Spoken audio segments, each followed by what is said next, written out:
Your name, please? William Easter. Mr. William Easter? Right. Your passport, please. Do I have to go through this rigmarole every time? Regulations, sir. Beastly nuisance, I call it.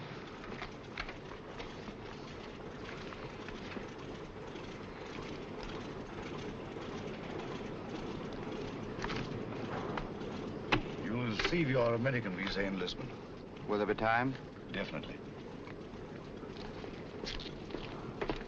We seem to have cut our time pretty close, Sir Henry. Have you a word, Sir Henry? Do you wish to make any comments, sir? Sir Henry, what is your destination, New York or Washington? I'm sorry, I have nothing to say. Sir Henry Marchmont, official business. Oh, Sir Henry Marchmont. Sir Henry, Joe? Good luck, Sir Henry. Thanks, I may need it. Shall I take your case, sir? Definitely not. Sir Henry, if you don't mind. I see. You think the old boy carried the fate of the Empire in that little black case? Perhaps he does. Time's up, boys. Roll it away. Lively now. Hey, just a moment. You're shy of one passenger. Hold on. Wait a bit. Wait, I say.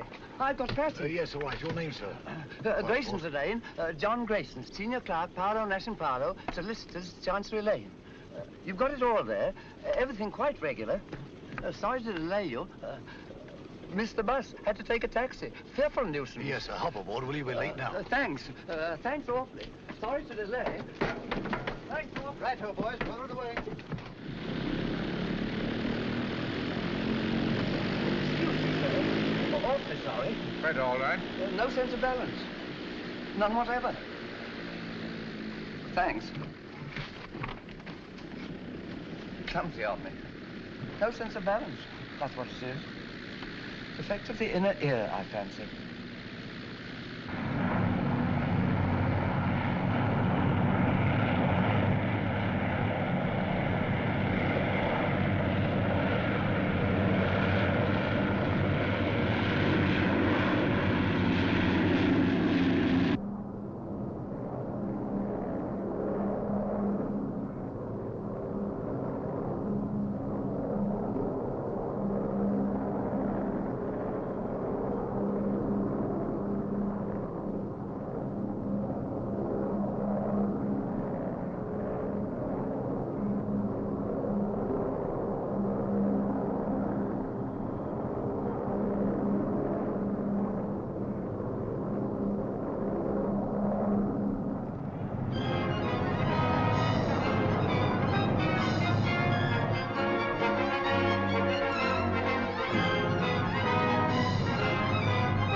when I read that you were en route to Washington, Sir Henry, I just couldn't rest until I found you.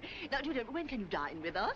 Very kind, Mrs. Jellison. I'll put you first on my unofficial list. Oh, I have a much better idea. You must let me put you up during your stay. Thanks very much, Washington but- is so crowded. I'll put you in the blue room. Come in.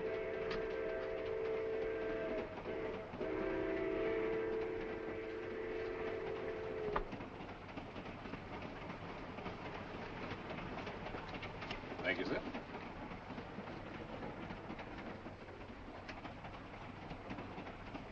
But if Sir Henry isn't the one, who is? I don't know. But the head received a cable from London tipping him off. It's up to us to find the real British agent before this train reaches Washington. Yeah. Whoever's got the document will be protected there. If Sir Henry isn't carrying it... I've got it. Besides Sir Henry and myself, only one man's come all the way from London. A chap called Grayson, John Grayson. Oh, and Grayson's our man. Grayson's carrying the document, while Sir Henry's being used as a decoy. It's so old, it's new. When Grayson leaves the club car and goes to get his luggage, that's our cue. We know what to do, Easter. Good. That's Grayson standing at the bar. The little fellow.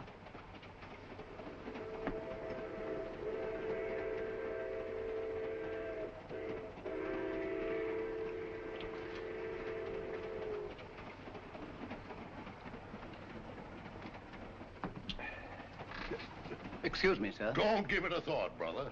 I'm in politics. I'm used to hard knocks. I'm Henry Babcock, Senator Babcock. How do you do? John Grayson. Sit down, Grayson. Have a glass of grape juice from my home state. Used to know a man named Grayson. Mighty fine man. He was murdered.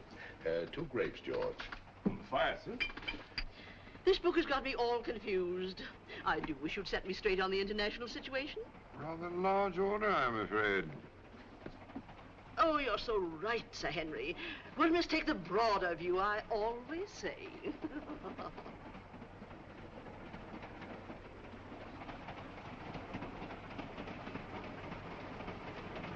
Another grape juice, Grayson. You can't have too many vitamins, I always say. Thanks, Senator. But if you don't mind, I'll have a whiskey and soda. Why, sure. George, bring him over, will you? Yes, Let's get a chair. I was built for comfort.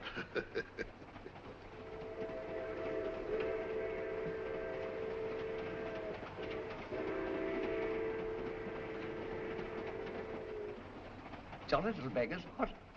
Kept some myself as a lad, till Mother got a cat. Shh. Don't say C-A-T. Oh, sorry.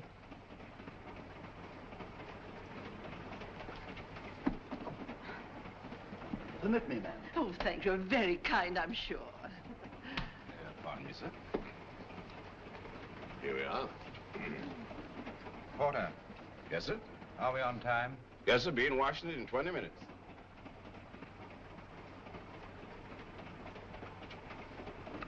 By the way, Grayson, what's your line? Line? Yeah, what business you in? What's your racket? Oh, I represent a London legal firm, Parlow, Nash & Parlow. Parlow. I used to know a man named Parlow. No, it was Marlowe. Couldn't have been the same fella. No, I suppose not. I've been making a tour of my state, getting the opinions of the home folks, taking a lot of their ideas back to Washington. I'd like to hear more of your activities, Senator. Give me your address, sir, and I'll have all my speeches mailed to you. You're quite too kind, sir. Sorry I have no card.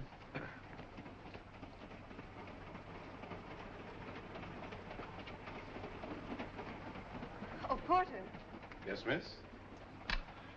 Permit me.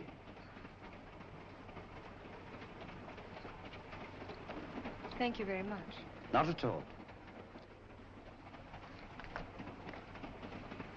I'll be at this address for the next week or so. I hope. Thank you. I'll get my papers together. Pleasant meeting, my friend. Better look me up in Washington. I'll just get my bag. Thank you, thank you. Oh, I forgot to pay George. Excuse me, sir. What's the matter with the lights? Just a little blackout. Keep your seat. Just a little blackout. Keep your seat. Mice! Oh, dear. All gone.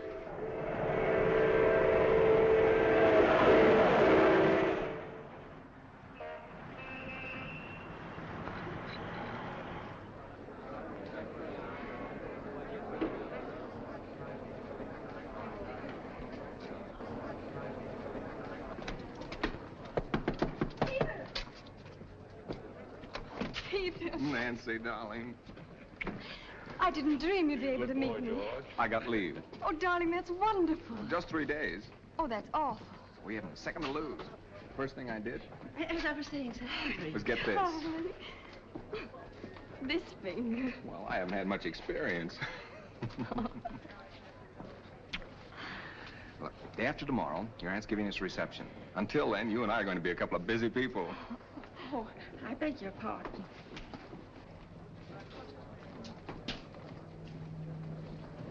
Goodbye. Who's your boyfriend? You needn't worry. He just lit a cigarette for me.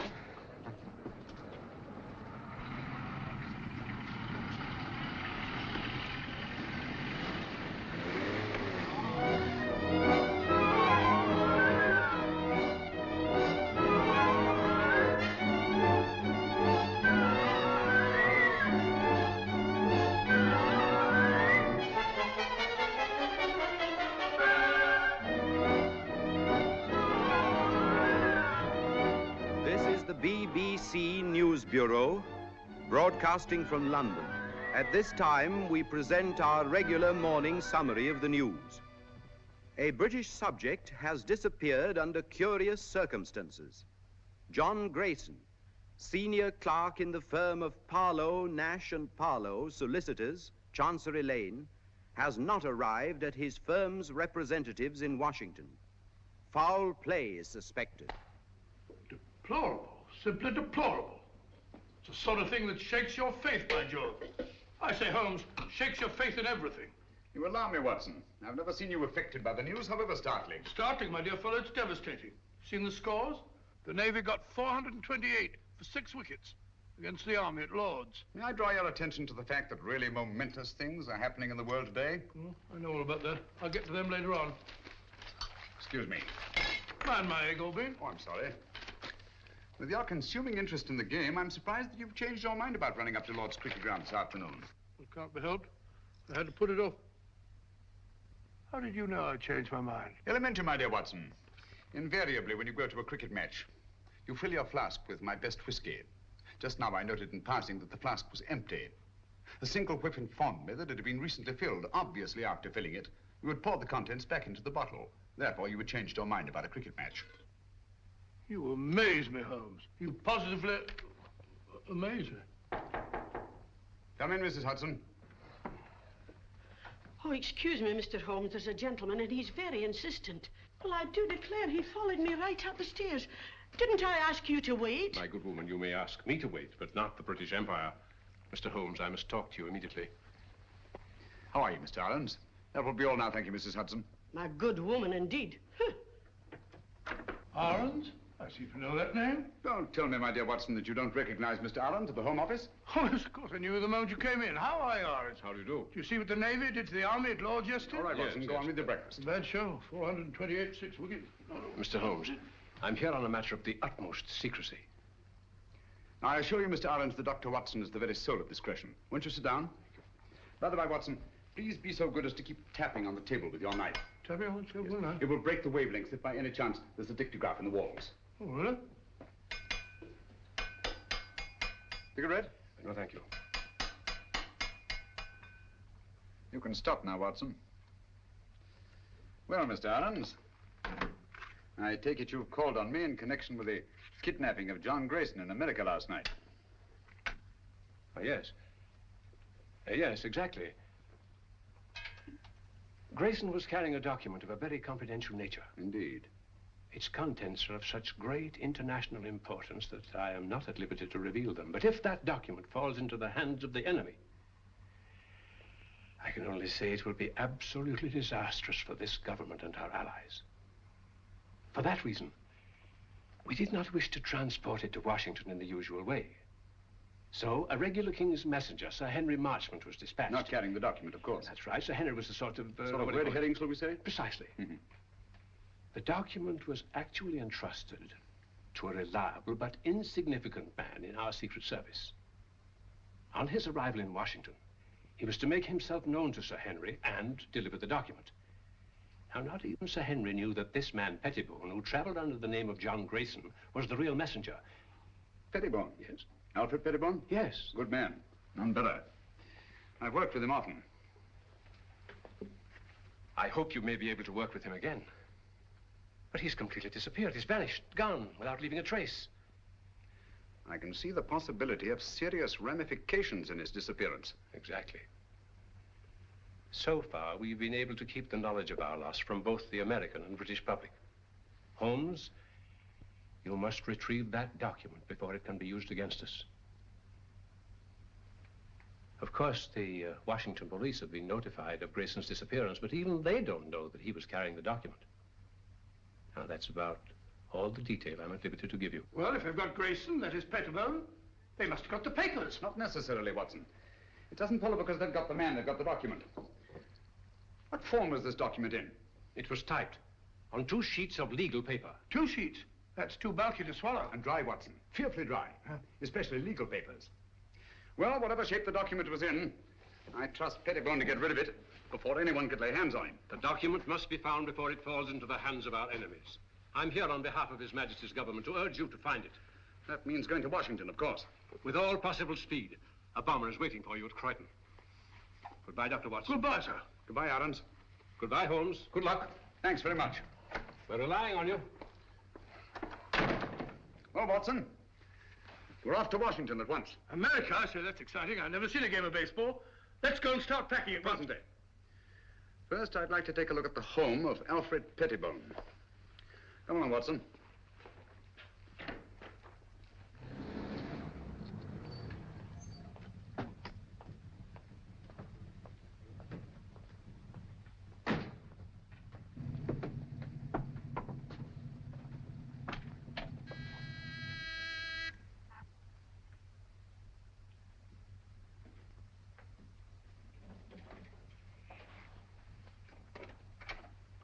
Why, Dr. Watson, what a surprise. And Mr. Holmes, won't you come in? Thank you. I'm frightfully sorry, but you won't find my son in. He's gone to Washington. Some business or other. Poor fellow, I'm afraid that he'll never get used to the climate over there. Would you mind if we looked over your son's room? Why, of course. It's upstairs. Thank you. Some friends tell me it's very, very muggy, very sticky. I had a letter from Philadelphia the other day. Find his room in a dreadful pickle, Mr. Holmes. Quite ripped he is. If I as much as put my nose inside. As if I cared anything about his silly old collection.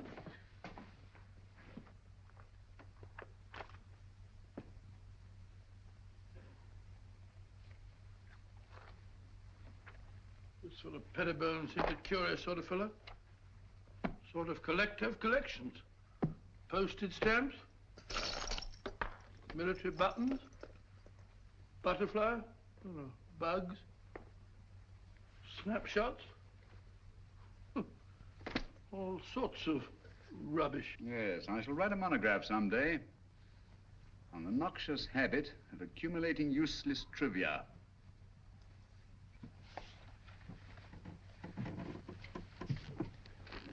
Please be so good as to stop pacing, Watson. You distract me. All right, all right.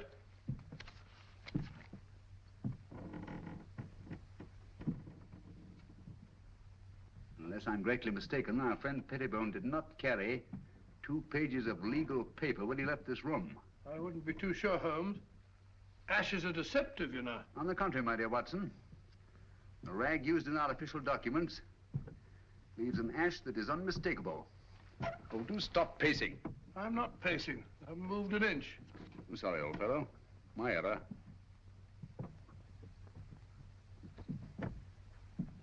Must be Mrs. Pettibone. Heavy woman, light on her feet. Doesn't follow. Our friend seems to be quite a camera enthusiast. What's this?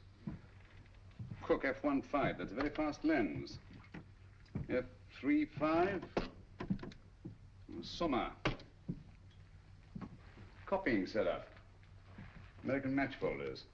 That's right. USA. Now, why would Pettibone want American match folders in his work? And a microscope. Most interesting. Oh, what's this? Watson, this microscope was last used for examining microfilm. I'm beginning to see the pattern. Stop now. Did you know that the letters of our soldiers overseas are being photographed on microfilm so that one carrier pigeon can carry the equivalent of 18,000 letters? Oh, really? We had a carrier pigeon in the last war.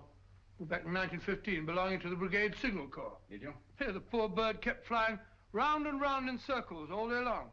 Found out later on that it was cross-eyed. Tragic thing. Hmm. Huh? Perfectly true. Where are you going? Huh? Oh, dark room, huh? This is what I was looking for. Huh? This projector magnifies tremendously anything placed on the slide, like this piece of microfilm. Understand? I can't say I do exactly now. Wait a minute. I'll show you what he's photographed.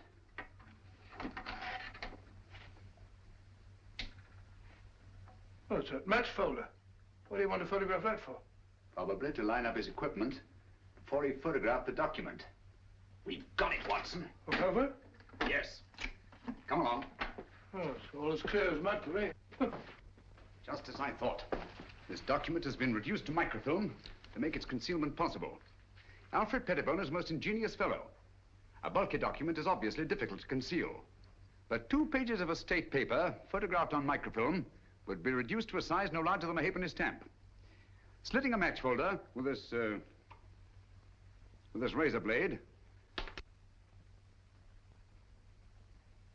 Pettibone placed the now minute document inside, stuck it together again, and there he had it. An American match folder, rare in London, but completely inconspicuous in the United States. Do you mean to say we're off to America just to look for a match folder? It's a big country. A big country, Watson. And a small match folder. Come along.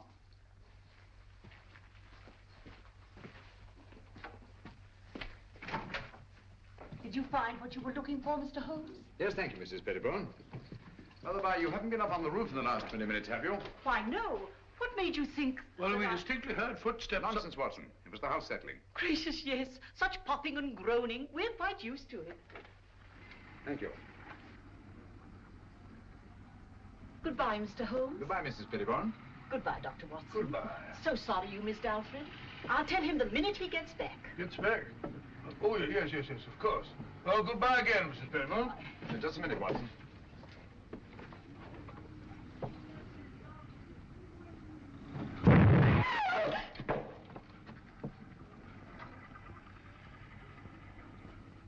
That was no accident, I assure you, Watson. Well, aren't you going to find out who did it? Time's too precious now. But at least I know they've learned of my entry into the case. They? Who are they? The same group that took Alfred Pettibone off the train on his way to Washington. A group that will stop at nothing to get their hands on the document he carried. Their leader is a clever, resourceful criminal who seems to have sources of information from everywhere. Oh, that means a worldwide organization. Who'll stop at nothing, you say? Quite. That's why we must get our bags and ourselves aboard that bomber without delay. We're opposed by an adversary worthy of our best efforts. At present, he has all the advantages. Even that of being only a merciless, nameless shadow. Think of it, Watson. In a few hours, we'll be flying out over the Atlantic. Hmm?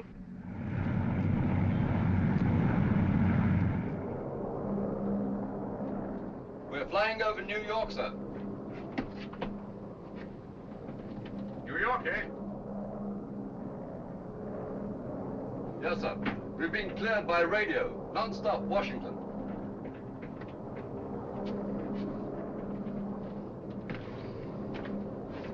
What is that book that so engrosses your attention, Watson? A book on the quaint customs and manners of America.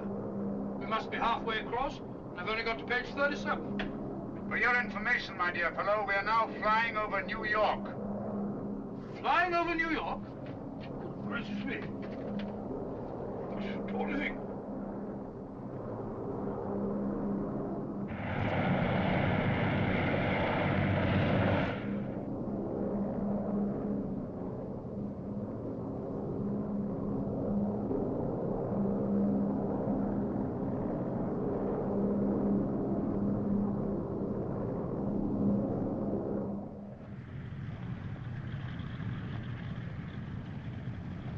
the embassy car, Mr. Holmes. You're being very helpful, Mr. Lang. Detective Lieutenant Grogan of the Washington Police.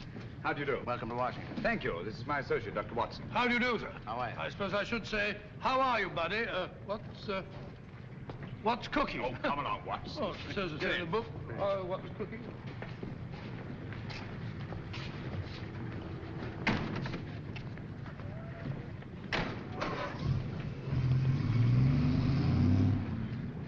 Grogan had charge of investigating the Grayson case for the Washington Police.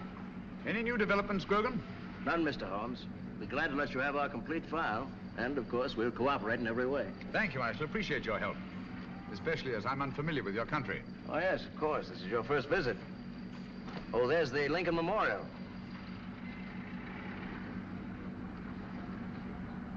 Most impressive. Oh, by the by, Mr. Lang, thank you for your cablegram. I received it just before I left London. Cable? I sent no cable. About our reservations at the Hotel Metropole.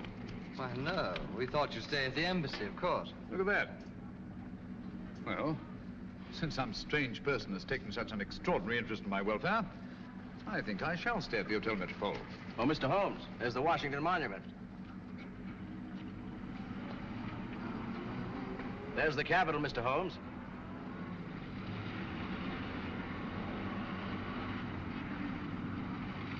Magnificent.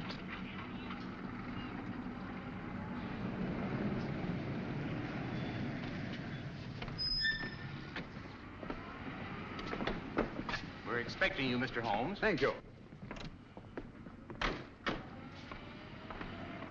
I questioned everybody known to have been in that club car, as a matter of course. Sir Henry Marchmont confirms that Grayson had contact only with the people on this list. Now, he had a drink with Senator Babcock, and he chatted with a Miss Pringle about some mice she had in the cage, and he picked up a book dropped by Mrs. Jellison. Not very much to go on. How many of these people have been attacked already? I've heard about your deductions, Mr. Holmes. Well, Senator Babcock was held up on his way from the station, with nothing taken. And Mrs. Jellison's home was ransacked that night. And she found the book that she carried from the train literally torn to bits. That's right. Miss Pringle? Well, Miss Pringle says someone released the mice from the cage during the night sometime, and she found the cage torn apart. What happened to the mice, I wonder? An intriguing line of thought, Watson, but not essential to the case. Mm-hmm.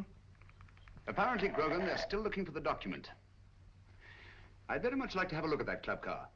Well, that'll be easy. I have the car held in a siding in the railroad yards. Good. But we've searched the car thoroughly, Mr. Holmes. We couldn't find a thing. Well...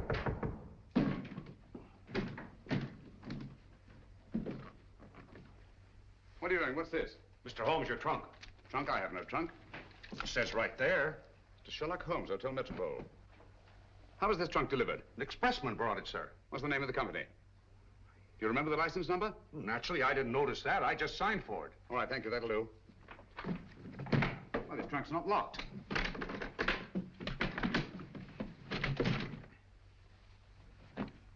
Great Scott. Poor chap. You recognize him, Mr. Holmes? Yes.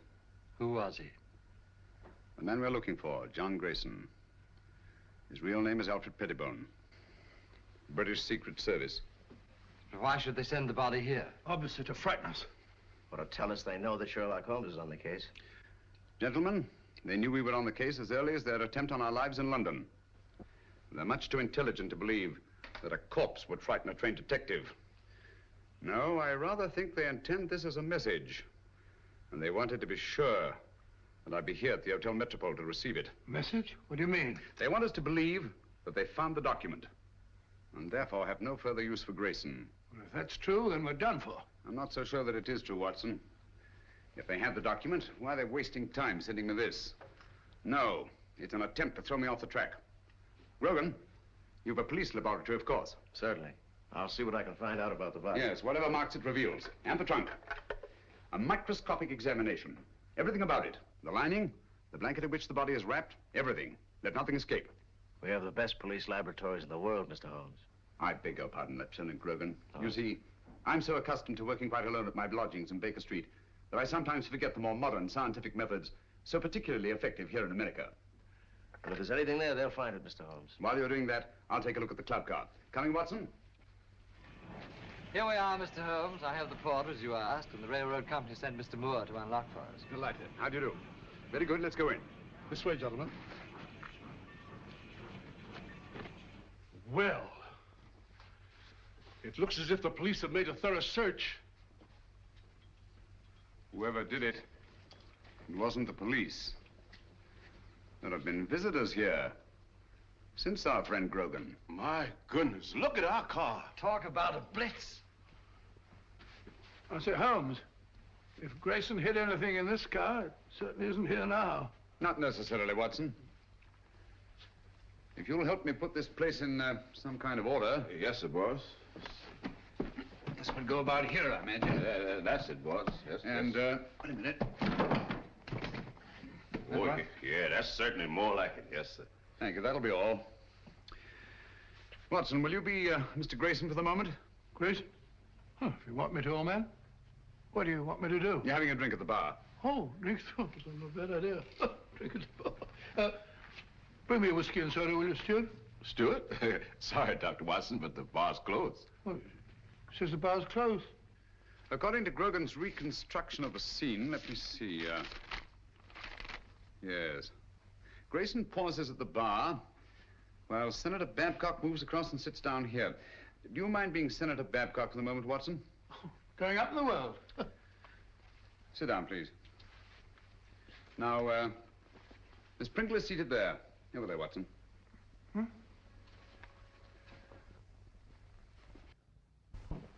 Now, Miss Pringle. That's right, the mouse woman. Oh, the mouse woman. Watson, over here, please. No, not there. Not there. That's Senator Babcock. Oh, pardon me, Senator. Sit down, please. Now you're Mrs. Jellison. Oh, excuse me, Mr. Holmes. He ain't Mrs. Jellison. He's the young lady. What? Sir Henry Marchmont was sitting right here, and Miss Jellison was right here. She's a sort of a big, fat lady. What did Grayson do that attracted your attention so particularly to Mrs. Jellison? The little man, he retrieved her book. And the young lady sitting here, didn't she converse with the little man? No, sir. That young lady didn't have no converse with no one. When the little man lit a cigarette, she ran back and said, "Thank you very much." But you have matches here for your customers. Oh, yes, she called me, and I saw a cigarette, and I knew she wanted a match. And Grayson used one of his own matches? Dog it. Oh, yes, he took a folder from his coat pocket. Did he put the match folder back in his pocket, or did he give it to the young lady? I don't remember. I was fairly busy. Try to remember. Well, if I should try to doomsday, I couldn't rightly say just what happened to that match folder. Oh, yes. I remember just one important thing. What?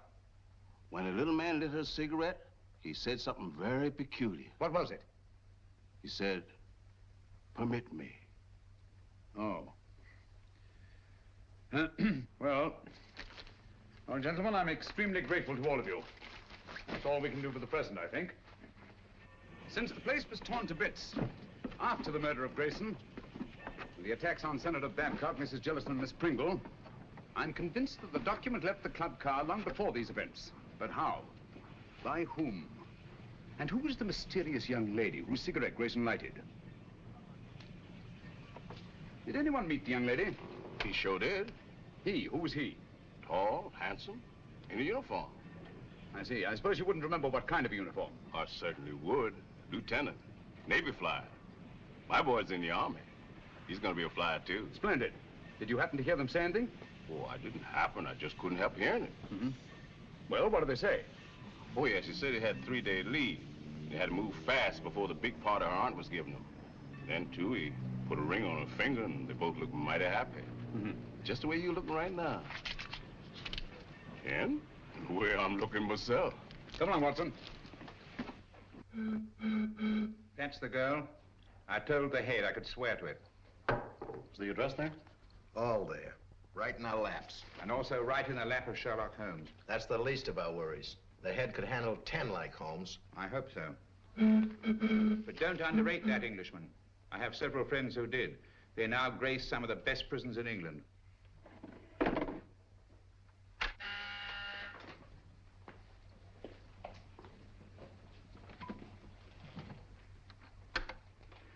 Yes, sir? I talked to the catering company. It's quite all right. They could hardly refuse me. It's the Acton Company. The Acton Catering Company. Yes, sir. I know what to do.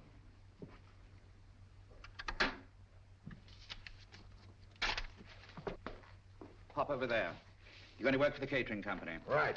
When you get in the house, find out all you can. Katie. Yes? You ought to go as a guest. Will it be safe? It'll have to be. I'll try and get in the girls' room. Unless you hear from me, carry on as we planned. Flash Gordon. Seems a very capable fellow. Sports pages. These Brooklyn fellows seem to be arguing with the umpire. Story thing. What are you eating, Watson? Gum? Oh. Put it away.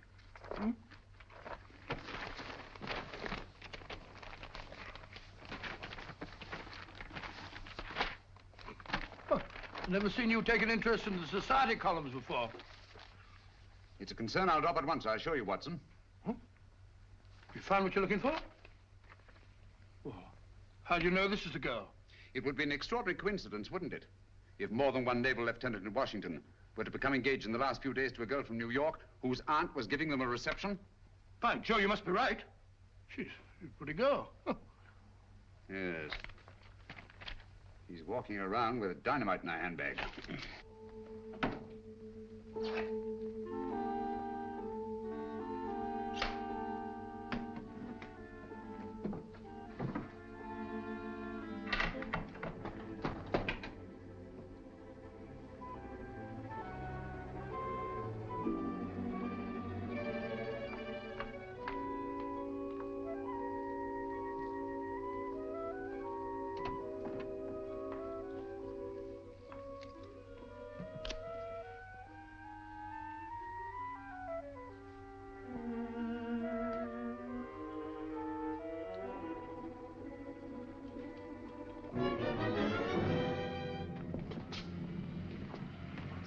Wardlaw Place.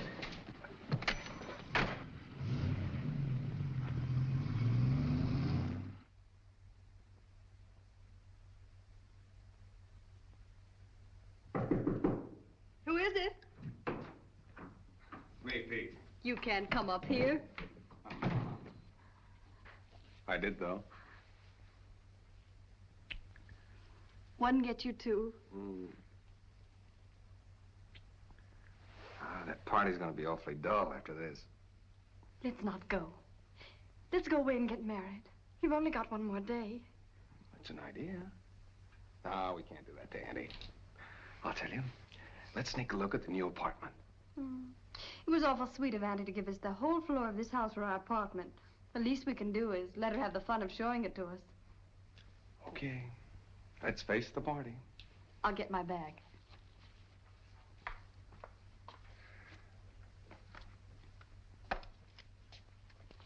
Thank you. Oh, no, you don't. That's the way I got them.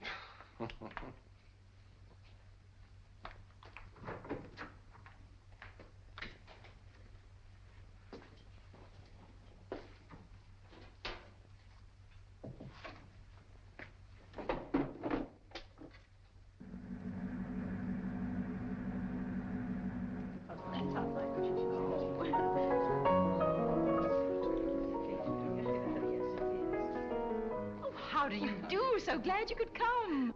This is Mrs... Oh, dear, what is your name? Ruxton. Of course, I know it as well as my own. And this is Mrs. Vale. How do you do? Isn't it? Quite. Oh, of course. We love it. Not yet. That must be Lieutenant Merriam with Miss Partridge over there. Certainly glad to hear the news, Pete. Congratulations. Well, thank you, Major. Thank you. You're a lucky guy, Pete. I'll see you later. 3rd floor, 1st door. Right. I'll wait there. You bring him up. Thank you, sir. A toast to the happy couple. A toast. Very good. Happy landings. May I have one of those, certainly? Me too. Thank you. I'll have one. All right. You know what I'm doing. Lieutenant Merriam? Telephone, sir. Navy Department calling. Oh, yes. Be right back. Lead on, McDuff. This way, sir. Matches? Match me, darling. pick them up. Thank you. Sorry. Oh, Pete, hold it. You can keep them, Major. Oh, thank you.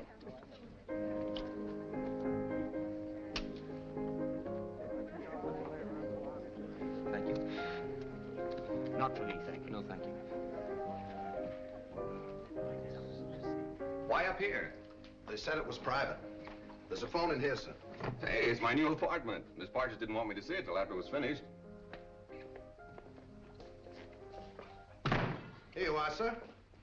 Quite a smell of paint, sir. In here, sir. Thank you.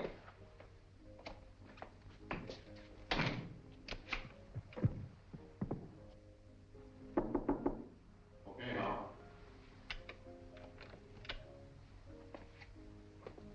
We should get some action, Sir Henry, with Sherlock Holmes in Washington. Yes. I don't mind telling you I'd give anything to get my hands on that document. Yes, I know. Or at least know that it's in safe hands. Thanks. Engaged today and married tomorrow. No thanks. Have you a match? Miss Partridge? Yes? Lieutenant Merriam asked if you would come to the new apartment. But he's not supposed to see it yet. The new apartment? He must think you're already married. Yes, I don't dare let that man out of my sight. Excuse me, will you please? Surely. Oh, I'm so sorry. May I? Thank you.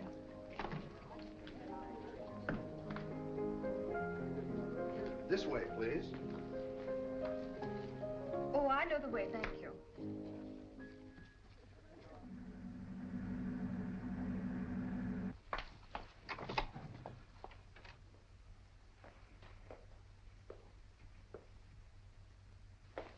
Peter, where are you?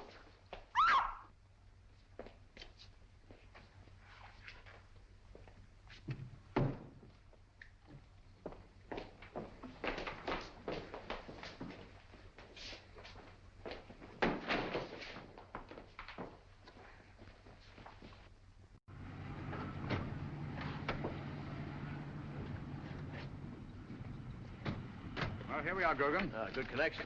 We'd better go into the party. Well, I think you better go in first, Mr. Holmes. I'm not very good at this sort of thing. I think you do all right.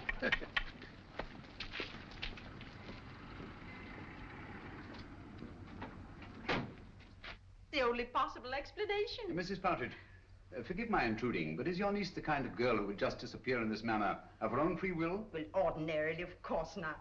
But the girl's in love. In love? Well, of course, if they're in love, that's... Even so, they'd naturally tell you of their destination. Really, I've no idea. Oh, but they'll be back here again tomorrow. You see, I prepared an apartment for them. An entire floor in this house. By the by, Mrs. Partridge, I gather the rug you ordered for the apartment was not entirely satisfactory. Oh, those tiresome workmen. I told them not to come in here this afternoon, but they did. And walked out with the rug, which they no doubt informed you had been sent by mistake and would be replaced tomorrow. Yes, but however did you know that? Show me the apartment. Yes, there were two rugs there.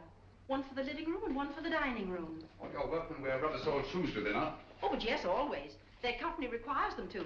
Nevertheless, there have been leather heels on this floor. And a woman's heels. Very recently, I should say. Not yours, Mrs. Partridge. But recently enough, so that no dust has had time to settle in the imprints.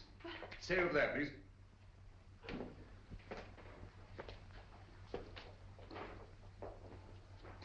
There seems to be a struggle over there. A woman's footprints disappear and a man's leather heels come round and stop there. Either she was carried out in the carpet or else... Where does that door lead to? Why, it's a dressing room.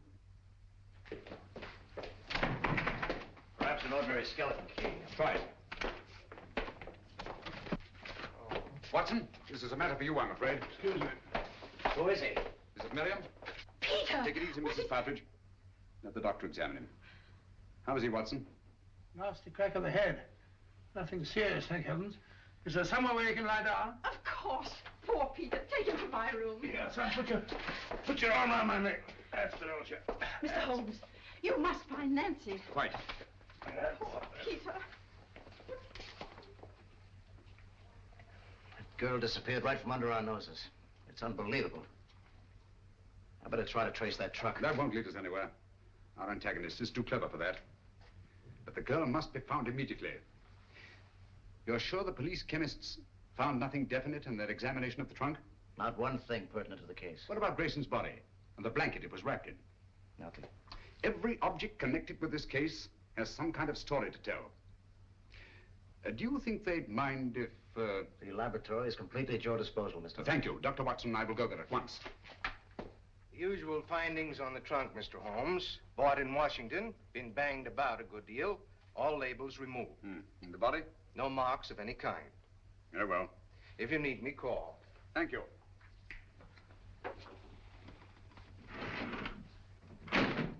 Watson, please. Just tidying up a bit. This blanket is beginning to tell me many things. Really? Don't say so. It only remains to translate them properly. Yes. And just as I thought. This blanket has had a most varied history. It's been on many a sea voyage. The latest not 6 months ago. Since then, it has been used to wrap a multiplicity of objects. Carvings of teak wood, candle snuffers made of pewter,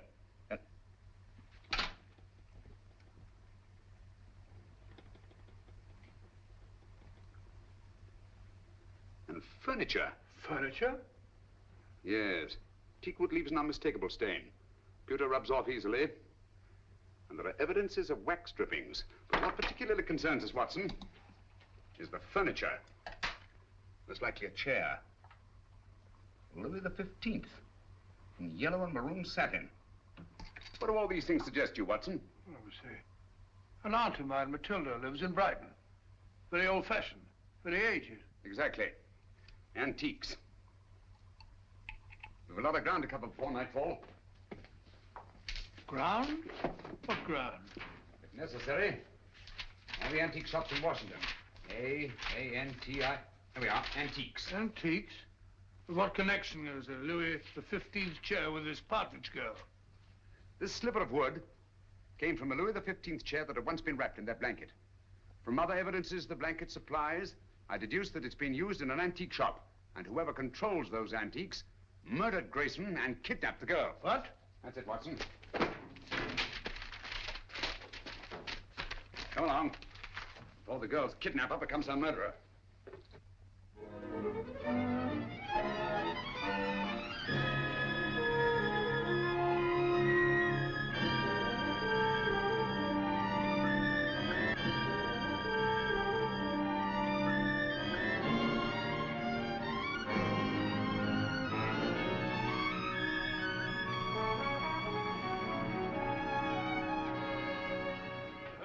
Fed up with all this shopping for antiques.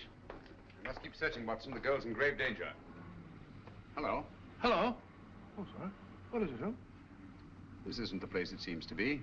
Look, Watson. Those cabinets. Obviously imitation, and yet they're priced as if they were authentic. Buyer beware and all that, eh, Holmes? Watson, I feel certain this is it. This is my purse. May I? Thank you. What kind of a joke is this? Oh, don't bother to answer. You can tell the police all about it. And you shall, I promise you. But there are no police here. Haven't you noticed? We are quite alone. I sent for you to ask you a few questions. You always send a rug for your guests. It was a very nice rug, Miss Partridge. It's not my idea of a method of transportation. No, I'm sorry about that, but I'm afraid it was unavoidable. But why? You've no right to bring me here like this. I've always found it wise to take what rights I can get. Miss Partridge, you have a document which I must have. Document? I have no document. It won't do you any good to deny it. But I do deny it. I don't know what you're talking about. You'll remain a prisoner until you produce it. How can I produce it when I haven't got it? But you have. It was observed that on the train you had contact with a little British agent named Grayson. He gave you something. Where is it? But I hardly even noticed the man.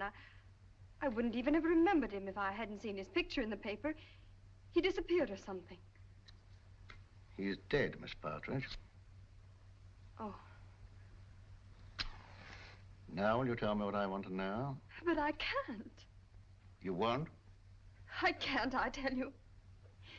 Let me out of here. He gave me nothing. That's strange, because I know he spoke to you. There's something very curious about that door up there. To open it, you'd have to know the combination. But I tell you, I spoke to no one on that train. Now, didn't the little man try to be attentive to you? Oh, he may have offered the usual courtesies. I don't even remember. I see. I'm sorry. Aren't you spoke one of these? Thank you. And you're quite sure he said nothing at all to you? Of course I'm sure. Permit me.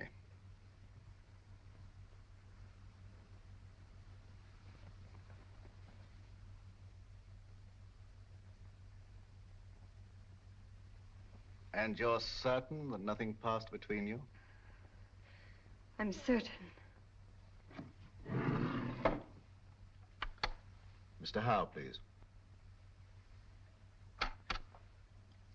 I must ask you to trust me with your bag a little longer. I have an eccentric interest in the linings of purses. It's a foible. Ah, you know Mr. Howe, I believe. Mr. Howe is a gentleman of unusual accomplishments. Under his influence, I've known people talk fluently who never talked before. But I don't know anything, I tell you. Nothing. Nothing, I swear it. I don't know anything.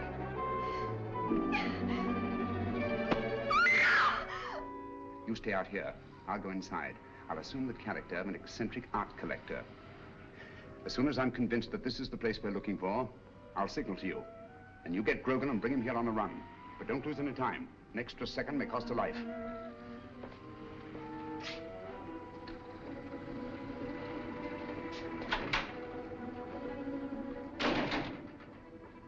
No, madam, I don't know who she is. But notice the modeling. It has good symmetry, good lines. Oh, I'll be right with you, sir. No, thank you. I'll just take a look around.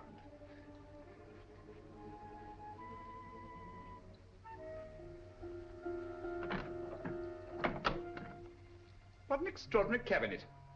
Spanish. Moorish influence. Imitation, of course. It is not an imitation, it's authentic. Oh, come now, my dear man. Ah. May I see some of these ceramics? Those aren't for sale. They're Ming vases mostly, and they haven't been marked yet. Well, that's really a very little consequence. You see, if they're genuine, I can tell to within a shilling what the international price might be. If you please, sir, there are other customers. Oh, yes, of course. Well, I'll just look around. Ah, what a very interesting collection of pewter.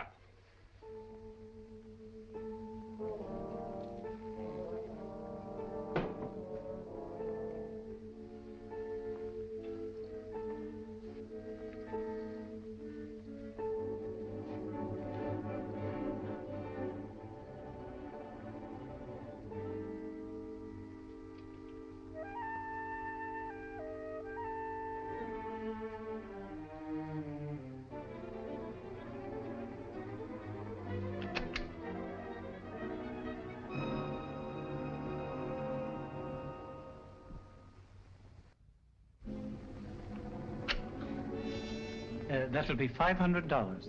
Now, would you just give me the address where you want it sent? Yes, Mrs. J. Wellington, Jr. DuPont Circle.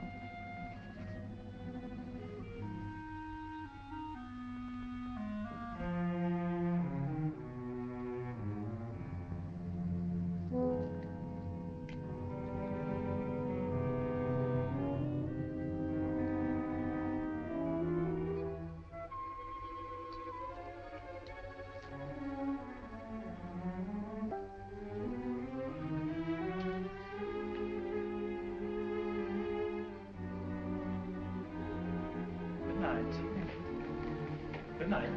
I'll have it sent out in the morning. Oh, dear. I'm most terribly sorry. You've broken one of our best pieces, sir. Ming Dynasty. Tang Dynasty. Not Ming. Definitely not Ming. It is my business to know, sir. The pottery is Ming and worth $2,300. As we're closing for the evening, I must ask you to settle at once. Oh, nonsense, my good man. Tang pottery is worth $600 at best. Just a moment, please. Yes, of course. Hello? What's going on up there? A customer dropped a valuable piece of pottery. I'll finish with him immediately. How can you say that it's Ming? 2,300 fiddlesticks. You asked $2,300 for something that's worth no more than $600. I demand to see the proprietor. Now, wait There a are minute, bureaus for the protection of innocent customers. Show me to the owner of this establishment, or I'll turn the entire affair over to my legal representative. Ming, indeed. Just a What minute. chicanery, what skullduggery. I mean to put an end to it this very night. Ming for Tang, indeed. And I won't be put off. Call the proprietor immediately. Very well. Just a minute. Yes? This man's mad. An eccentric collector. I can't get rid of him. Insists on seeing you in person. All right, stall him for half a minute, then send him into my office. I'll get rid of him, and quickly. Oh, how? No screams till the customer's gone.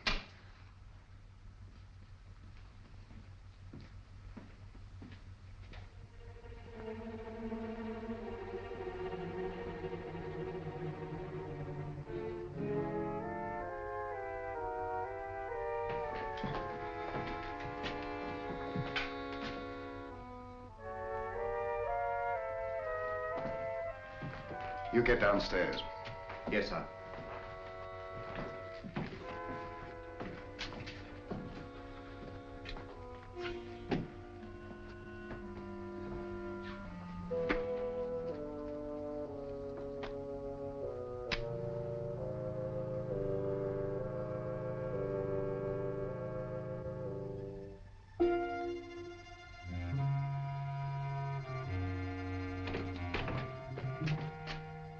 I'm most frightfully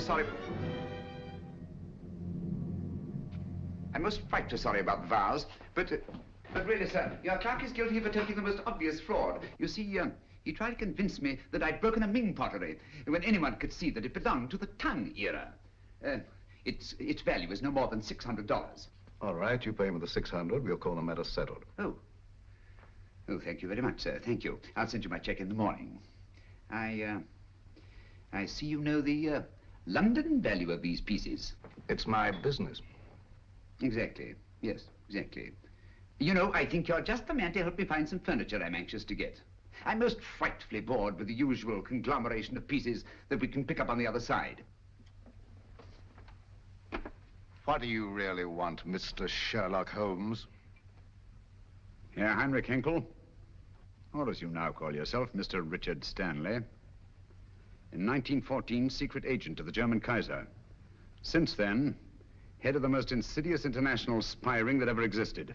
You're wrong. A case of mistaken identity. I've been a respected member of this community for a great many years. I deal in antiques because of their rarity and beauty. Merely a device to cover up your real business of transporting secret information to the enemies of this country. Very interesting, but just a figment of your imagination. I'm a very busy man, Mr. Sherlock Holmes. Where is Nancy Partridge? You're not looking for that girl. You're looking for a certain document. Oh, dear me, no. The document's perfectly safe. You see, the man who has it doesn't know he has it. That's a very pretty tale, but quite untrue. The only man who had any contact with Grayson on the train was Senator Babcock. The senator doesn't have the document. We took the trouble to find out.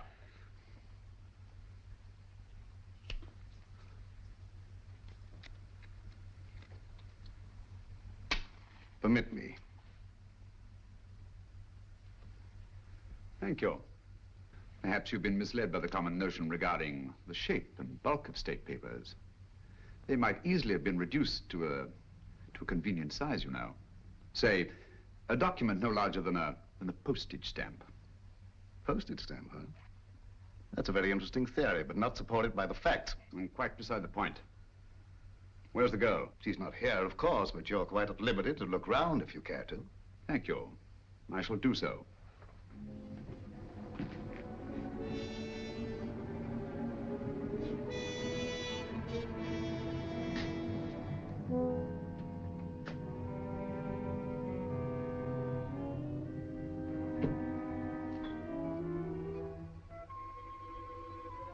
Interesting piece.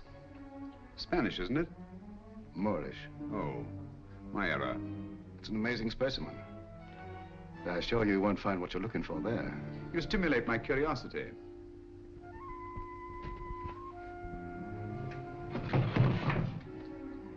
This might be interesting.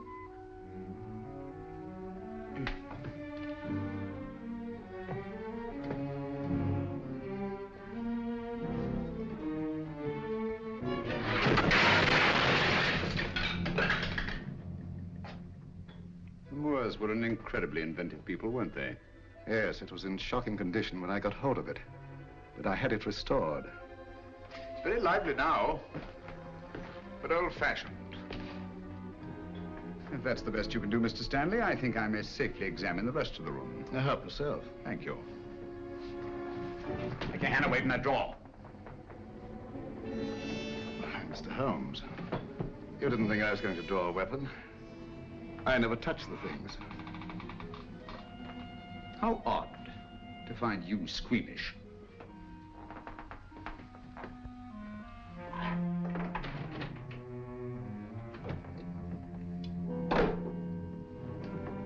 That connects only with the shop.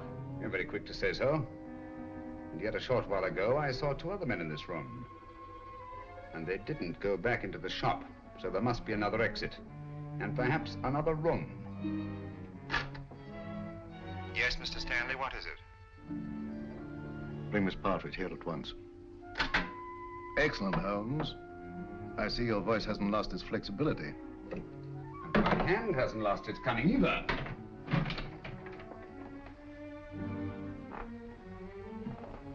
When they come here, tell them to leave the girl with you and to clear out.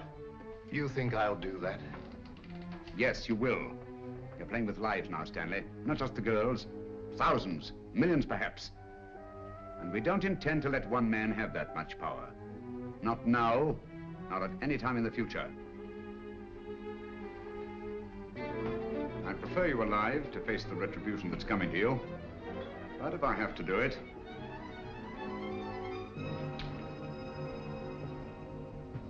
All right, Mr. Holmes. I suppose we must all meet our match sooner or later.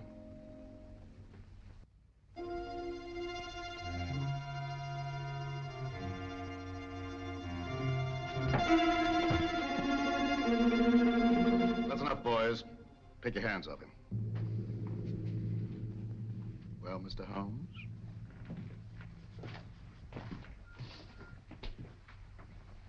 Tell the clerk to go home and see the front door's locked. Well, Mr. Stanley? It's the last trick that counts, eh, Holmes?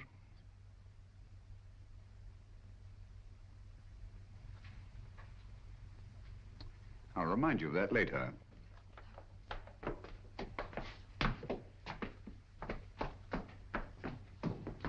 Miss Partridge, allow me to present Mr. Sherlock Holmes, the world-famous detective. He's come to rescue you. I don't believe you.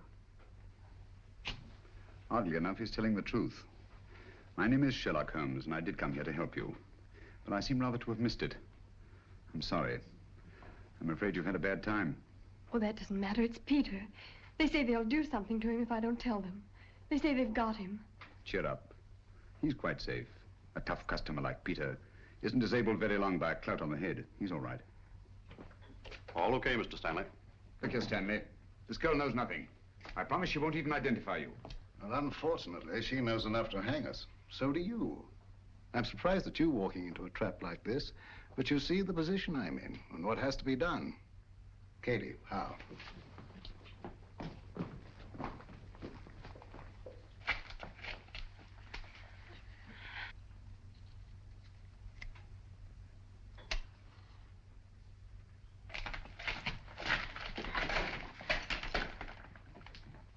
It will give me great pleasure to attend to Mr. Holmes personally.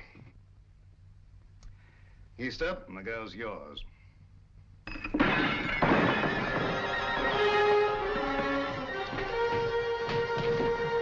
It's the police! Open up, it's the police.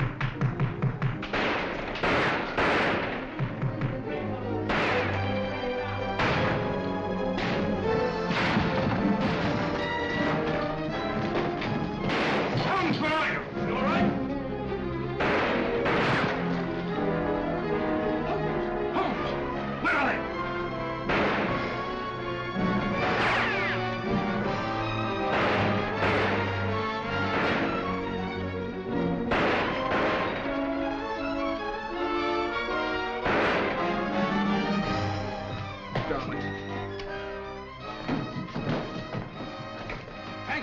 safe.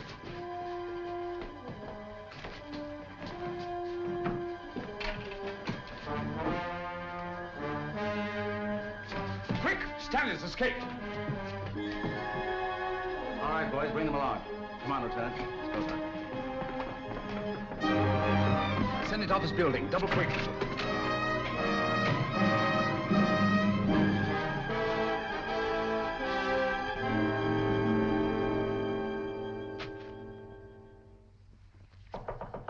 Come in.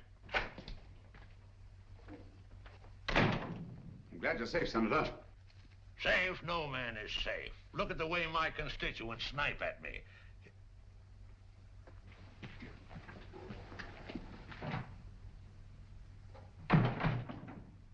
I don't recall seeing your face before, stranger. I don't think we've met.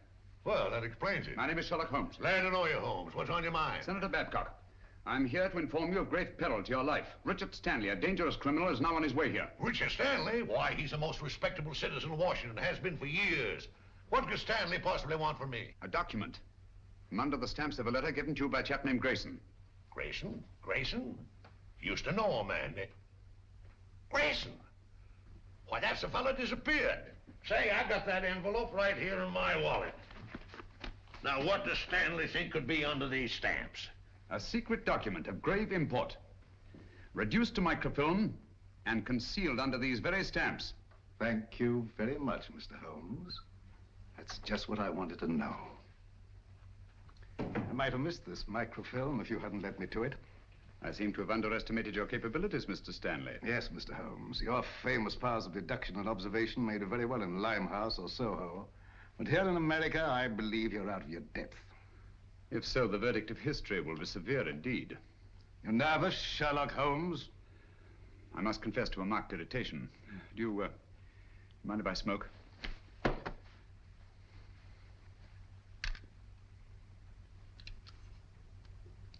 Thank you. The whole course of the world might be changed by your acquisition of the microfilm. Oh, it will be, and for the better. You match. You can keep those. Thank you. And now, if you'll pardon me, Mr. Holmes. Why don't you do something, Holmes, if that thing's so all-fired important? The English senator. Cricket, old boy, always cool in the crisis. The last trick, eh, Holmes? Yes, the last trick.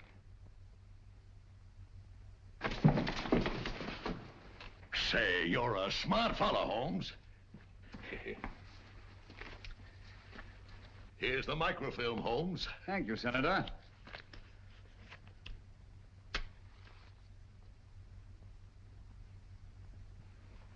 I say, Holmes.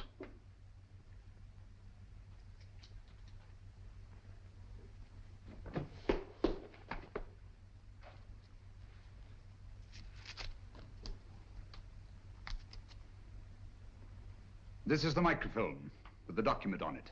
It'll be in the proper hands within the hour. As I told you, Mr. Stanley, the man who had it didn't know he had it. Come on, let's go.